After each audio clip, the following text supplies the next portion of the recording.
పూజలు చేసేవారికి దుఃఖం, దౌర్భాగ్యం ఎందుకు కలుగుతుంది? శ్రీ మహావిష్ణువు నారద మహర్షితో ఏమి చెప్పాడు? నారద మహర్షి ఒకసారి శ్రీ మహావిష్ణువును అడిగాడు. ప్రభూ, నిన్ను నిత్యం స్మరించేవారు, పూజలు చేసేవారు, ధర్మ మార్గంలో నడిచేవారు కూడా ఎందుకు కష్టాలు అనుభవిస్తారు? దుష్టులు మాత్రం కొన్నిసార్లు సుఖంగా కనిపిస్తున్నారు. దీనికి కారణమేమిటి? అప్పుడు శ్రీ మహావిష్ణువు చిరునవ్వుతో ఇలా అన్నాడు. నారద, ఈ సృష్టిలో ప్రతి జీవి తన పూర్వ కర్మల ఫలితాలను అనుభవించక తప్పదు. నేను కూడా కర్మ నియమాన్ని మార్చెను.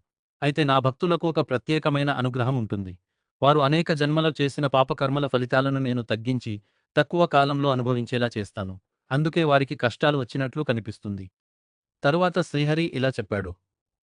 ఒక తండ్రి తన పిల్లవాడిని ప్రేమిస్తాడు. ప్రేమిస్తున్నాడని పిల్లవాడు చేసే ప్రతి తప్పును ప్రోత్సహించడు.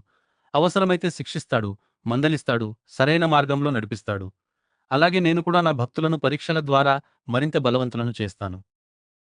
శ్రీ మహావిష్ణువు ఇంకా చెప్పాడు. సుఖకాలంలో మనుషులు నన్ను మరచిపోతారు. కష్టకాలంలో మాత్రం నన్ను ఆశ్రయిస్తారు. కష్టాలు వారికి సహనాన్ని, వినయాన్ని, భక్తిని పెంచుతాయి. అందుకే కొన్నిసార్లు వారి జీవితంలో ఎదురయ్యే బాధలు వారికి శాపం కాదు, వరం. అప్పుడు నారద మహర్షి అడిగాడు. ప్రభు, అయితే భక్తులకు ఎప్పుడూ బాధలే ఉంటాయా? అందుకు మహావిష్ణువు ఇలా సమాధానమిచ్చాడు. లేదు నారద, ప్రతి రాత్రి తర్వాత ఉదయం వచ్చినట్లే ప్రతి కష్టం తరువాత సుఖం వస్తుంది.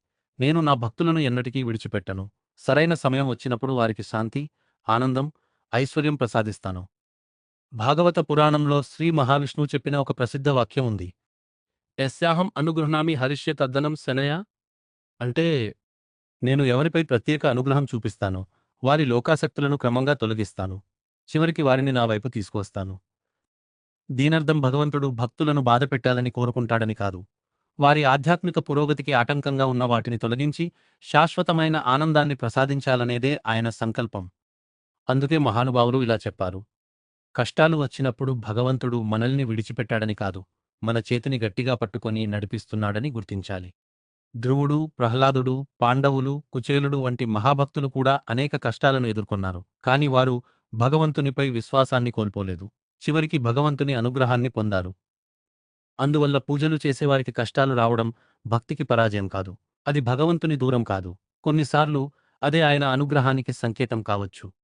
కష్టాలలో కూడా భగవంతుని స్మరిస్తూ, ధర్మ మార్గంలో నడుస్తూ, ఓర్పుతో ముందుకు సాగిన వారికి చివరికి విజయం, శాంతి, ఆనందం తప్పకుండా లభిస్తాయని పురాణాలు బోధిస్తున్నాయి.